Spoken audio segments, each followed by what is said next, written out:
Equestria's Mirage. Laughter lost. Raymond asked continued to hug her two friends tightly, almost afraid of living the nightmare of being alone. Guys, I had a horrible dream. Not that it caused me to cry or anything like that. Dash chuckled as he looked at her friends, only now to see the voice he was in. Whoa! Where the heck are we? Dash then turned to look at Trixie, who was standing there panting low. What's she doing here? Her target in her sights, she began to fly out towards the blue mare. Randy slipped Applejack grabbed Rainbow's tail with teeth. Like, hello there! Oof! Dash turned to Applejack. Why is it always the tail? Rainbow, I don't like working with that show mare any more than you do. Well, she is helping us to save the others. Save us? From who? Twilight stepped next to Rainbow Dash, using her magic to resolve the rocks to form a new path for them. An embodiment of evil known as Mirage. She trapped us all here and wants to break us. Right now, Trixie's the only one with the spells to get us into the others' heads. Twilight said as she focused her magic. So, search story is, we're stuck with her. Dash looked at Trixie, who was finally getting to compose herself. Fine, but that doesn't mean I had to like it! The feeling is mutual, Miss Hardhead. Trixie says he began to walk to Twilight, as the latter finished her tracking spell began to walk. If Trixie was impressively chosen to complete this mission and save all of your friends, then she would already have been at Mirage's taking her out. Now, if you'll excuse Trixie, she has some important work to do. Unlike you, Trixie has some real talents to use on this mission. What was that? Dash growled at Trixie, looking at her with a deathly glare. Trixie said that she has some use on this mission, as opposed to you, who only has speed and a tendency to put herself in a deadly situation with a wanton abandon, like a hard head. Okay, that is it! She is! A magical barrier popped up between the two. Alright, you two, don't make me turn this group around! Now, I know Trixie has done some bad things to all of us. Right now, we need to. Roz sat on her throne, one hand on her knee as he wants to see before her. Oh, this is just too perfect. Your one new companion, the one most important to save the lives of your three remaining friends, is untrusted and hated by your true friends. The only thing that is keeping you from tearing Tara's throat out is you. Now, what happens when I take you that from me? The rocks began to shake and rumble as they began to separate from the road that Twilight made with them. Girls! Elsa braced herself as the rock that she, Trixie, Rainbow Dash were on began to move. Everybody, hold on to something! Rainbow Dash flew up to the sky as the ground began to shake, and watched as the rock began to move. She went back to Twilight, then to Applejack, then back to Twilight, who nodded in agreement. Dash growled in frustration, not being able to help both friends, and flew off after Applejack and Trixie. Dash flew after a rock until one that Twilight was on was nothing more than a tiny dot in the distance. It walked through the dark void like a rocket. Which her dash was ridiculously slow. In a few seconds, he was able to catch up with it and land on it.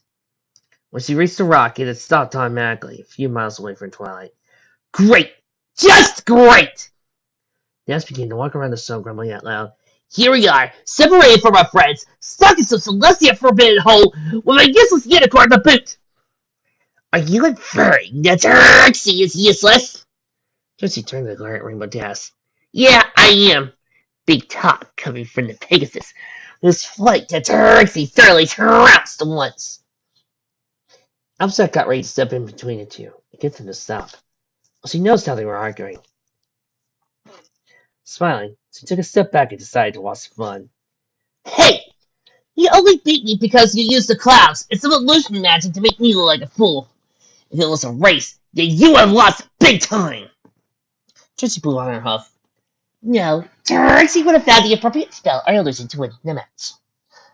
With a glow of her horn, Trixie made an illusion herself. A spell, I like this.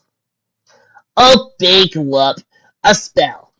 Like that can compare to this. Turning around, Rainbow Dash flew around the rock at a high speed, creating a duplicate of herself. A speed mirage? I don't even know what's flash at this point. See, easy. I would have done that before you could even cast a stupid spell. Your turn, Trixie. How you gonna one up there? Applejack asked, watching this one smile. Simple. The demonstrate how Trixie would have been. Simple. The demonstrate how Trixie would have beaten the suicide rainbow. She will point out how she could get us to Twilight just as fast as Dash could, but with a simple use of telekinesis. Oh, please. By the time you finish, Twilight could be miles away. There's some ties to rope around me, and boom, we'll be there in no time. That is impossible. With a smug look, a superior on her face, Trixie walked to the side desk. First, this rock is heavy, and unless Trixie used some of her magic, which I need to conserve, right now, you can never move this. Second, you have no idea where Sparkle is. Desk growled. First, I have a plan. You cause your up some rope. He makes it into a lasso. I'll then about definitely to the distance. Fly 88 miles away. Then fly back at my high speed. When I get to here, AT will throw her lasso around me, and I'll pull everyone to where we need to go. Second, and I suppose you know where she is? Yes. She does. You see, when Trixie first met her courageous rival, sure that one you see knows who you are and sees you how powerful she is, AJ snarked. Silence! The plate beaten. Trixie has put a tracking spell into Sparkle. Although the cars are hard to brighten when she gets closer. Dazzled into Trixie's eyes. Fine, how about this? We'll try it my way first. Then in 10 minutes, if we're nowhere near Twilight, we'll go your way. Deal? What does Trixie get if she wins? If your way is faster, then I'll wear a sexy magician's outfit and perform on one of your shows. Well, your flight with a good black outfit. If your failure is faster, then Trixie will play on stage live for a bunch of ungrateful fools at the Ponyville Daycare Center.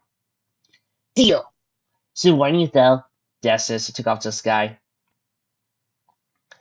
Those little types can bite. As Trixie and Applejack watched Dash fly off into the distance, Trixie concentrated to craft a rope out of the ether. Levitated the rope over to Applejack and nodded to a nearby outcropping. Walking over to the hanging ledge, she tied one end of the rope to the legs and made a lasso at the other end. Are you sure you can lasso her when she hits top speed and flies over here? Tricks like, I was able to lasso stampede bull of moving at high speed and hog tie. This will be easy. I was smart as he saw Blue Dot come in. Sass, I'll go trust her. Trust her? For what? Look at it. And with that, Applejack twirled the hassle above her head and threw the lasso so the blue bird passing overhead. A smile smirked. Allowed something. If any pony was nearby, they would hear the sound of two ponies screaming their heads off as they flew at speeds normally reserved for a falcon skydiving at its prey. As they flew through the endless void, they watched Dash bob and weave through the rocky obstacle course, never hitting one. At one point, Trixie noticed that Dash grunted a little, as though she was beginning to tire.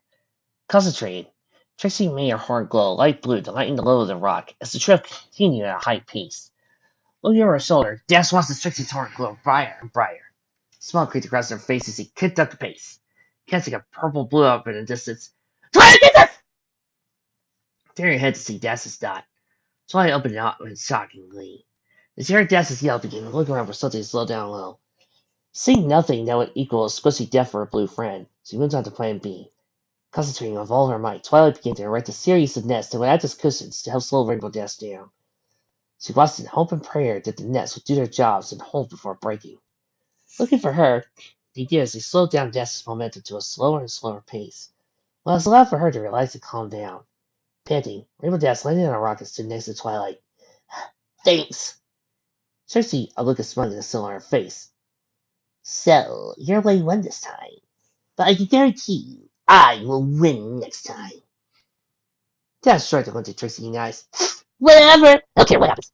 I'll win every time when it comes to me, no matter what the challenge. As Trixie and Rainbow Dash began a huge argument in one mud ship, Applejack watched Twilight whispering, I feel like they're becoming very close friends now. Twilight giggled at the remark, agreeing with her and turned to look ahead. It's a good thing you guys got here when I did. I was just about to find Pinky. Wait. You did not wait for us to our starts. You went ahead.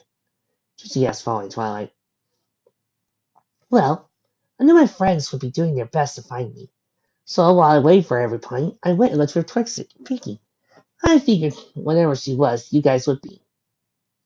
But we didn't have the spell to find the others.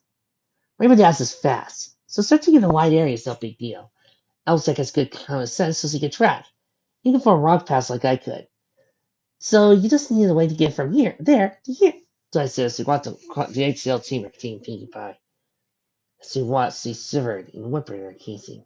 I like she was pleading. What do you think she's dreaming about? So I shook her hand, put the horn in shell. I don't know, and I'm afraid to find out. Twilight and Applejack closed their eyes as they felt the magic wash over them.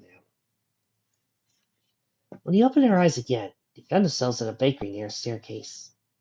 A sugar cube corner, Applejack said as he looked at the ultimate bakery. It makes sense. Twilight began everything in, trying to see if she could find any hints of where Pinky was. This is our home. We feel most comfortable here, and easy to hurt. Come, little children. Applejack's ears flickered to the sound upstairs. Y'all hear that? It's singing. It took another lyric before she could identify the voice. I'll take you away. It's Pinky! And she began to run up the stairs where the voice was the loudest. Once they reached the room, a sullen and long-haired Pinky looked while slowly out of the room. Lifted her head to the two ponies before her. Shh. Babies are asleep, the mayor said, a sick smile across her face. Two mayors looked at each other in horror, afraid to think of what would be lying in the room. Grimly handled, they opened the door quickly to see a unicorn and a Pegasus filly sleeping soundly in their crib as they held the little plushy sleeping pony. See, as I said, they're sleeping. What did you think was there? Your carcass? I don't think Mirage is that sick. Twilight sighed with relief as she looked at the sleeping babies. They turned to the long-haired pony. Well, yes, after all, she is trying to break. Twilight did arms and eyebrows. Pinky went close to her. Wait, you know what's Mirage and what's going on? Not really. Mirage thing is just something I named as Hell World. But I guess when Pinky came here ready to make cage and went to leave me out there. You like Pinky? Applejack asked. No, I am not Pinky. I'm actually Pinkamena. She walked away from the girls and down the stairs as she continued to talk. I am all her rage, sadness, depression, and every other bad feeling she's ever had when she found her cutie mark, all bundled up in a neat little package. Who bucking yay? As he walked out the door at the bakery, Pickamia began to shun and ignore all the calls of irresponsible, childish, and bad friends and only good for parties from the crowd. But why does she need something? Hey! I'm a pony too, you know! She glared at Applejack as he got close to the Everfree Forest. Some pony like you dump all that stuff off. It's because of her greatest fear. She feels like she hurt you guys. She has it in her head that if she shows any emotion rather than happiness to you guys, you won't want to be friends with her anymore. You'll be like me again. It's her life to make ponies smile. If she fails in that, she feels like she fails as a pony. The ponies looked down in sadness. Sally remembered the times that she was depressed and broken. And every time they could find a broken and solve themselves, which she could keep inside. But she could always be open with us, Twilight says in near clearing. We would feel worse knowing that she feels this way. We wouldn't care if she was more open with us. Maybe you should tell her that more often. That she wouldn't keep wanting to put all this pain on me. Pygmalion says he headed to the cage. First thing she did once he entered this dream world, she said to all of that back in town, was to run to me and jump in the cage. Hasn't been in a mood since then. So I went to the bars of the caves, putting her host under the bars and looking in. Hey, Pinky, it's us. Don't have to hide anymore. We're here to bring you home. Yeah, the Sugar Cube. We don't really care if you ain't happy all the time. We love you anyway. You're probably the best friend a pillow can ask for. Applejack says he looked at the cage. thank you guys. Pinky says he ran to the case to tackle our two friends. I knew they weren't real the whole time, but the things he said. Pinky began to cry in the chest of both her friends. It's okay, Pinky. We all know about it. Fly says he rubbed Pinky's back and turned to the case, Pinkamita. And thank you for protecting her from the worst of it. It's okay. Just remember to let me out more often. Pinkamita says he waved bye to the disappointing ponies. Once the glass case broke, Tracy again took a few steps, panting and tired. She looked at her head. She saw a cupcake in front of her snoot. Pinky said, smiling. You deserve it. Of course that would be something Pinky would say, first off. You don't think he was going to be a jerk.